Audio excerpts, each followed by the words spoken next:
Et nous sommes toujours à l'Université d'été du MEDEF 2014, la rentrée des entrepreneurs. Et avec nous, Jean-Luc Monteil, président du MEDEF PACA, Provence-Alpes-Côte d'Azur. Bonjour. Bonjour. Alors on va parler à nouveau de l'intervention de Manuel Valls hier en séance plénière qui a déclaré son amour des entrepreneurs et des entreprises. C'est une nouveauté ça.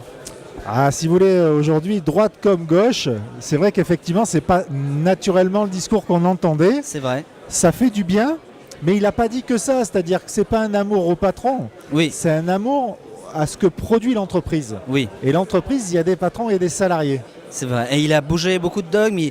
Alors les 35 heures, le travail le dimanche, le travail la nuit, des choses quand même on n'imaginait pas entendre de la part d'un ministre de gauche.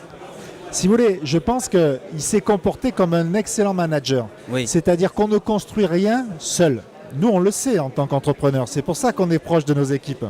Et si vous voulez, ce qui se passe, c'est que lui, il a été proche de ses équipes hier. C'est-à-dire qu'il sait très bien que pour distribuer de la richesse, parce qu'il est avant tout socialiste, il faut la produire. Et pour la produire, il faut créer les conditions avec les acteurs économiques que sont les entrepreneurs pour justement rebooster l'activité. Et sincèrement, ce qui ressort de son intervention d'hier, c'est qu'on a rencontré ici, à l'université du MEDEF, des entrepreneurs qui avaient repris goût à entreprendre. Et ça, là-dessus, chapeau, c'est pas mal de sa part.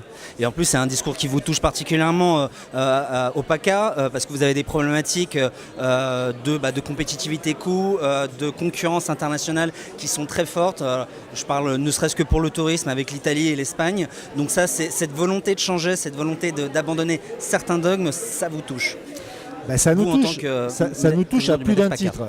D'une part, quand on voit les chiffres du chômage d'hier, quand on est juste citoyen et accessoirement entrepreneur, ça vous touche. Oui. C'est insupportable. Et donc, si vous voulez, on s'aperçoit que les politiques changent, mais ils utilisent toujours les mêmes recettes qui nous amènent là où on est aujourd'hui. Donc, c'est vrai qu'effectivement, hier, ça nous a particulièrement touchés parce qu'on s'aperçoit qu'il y a eu une rupture, il y a une volonté de faire tomber des positions dogmatiques. Et en cela, c'est une bonne nouvelle pour tout le monde.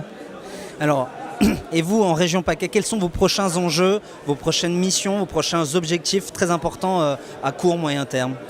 Effectivement, vous l'avez dit justement, c'est qu'on a une activité touristique qui souffre en Provence-Alpes-Côte d'Azur. On a des concurrents qui sont de plus en plus performants, liés justement au décrochage de la compétitivité. Aujourd'hui, l'Espagne, l'Italie sont, il faut le dire, sont plus attractifs que nous. C'est-à-dire qu'une famille qui part en vacances en Espagne, on se retrouve dans des situations où on régresse. Donc il y a un savoir-faire, il y a une valeur ajoutée naturelle à nos paysages, tant mieux, mais jusqu'à quand? Donc c'est vrai que la position de Manuel Valls, l'arrivée au ministère de l'économie de Macron, c'est des signes qui pourront être, à mon avis, propices de bonnes nouvelles pour le dynamisme de cette belle région qui est la région Provence-Alpes-Côte d'Azur. En tout cas, vous y croyez. Merci à vous, Jean-Luc Monteil, je le rappelle. Vous êtes président du MEDEF PACA, Provence-Alpes-Côte d'Azur. Et nous sommes ici pour la rentrée des entrepreneurs à l'Université d'été du MEDEF, édition 2014. Merci à vous d'être passé par notre studio. À bientôt.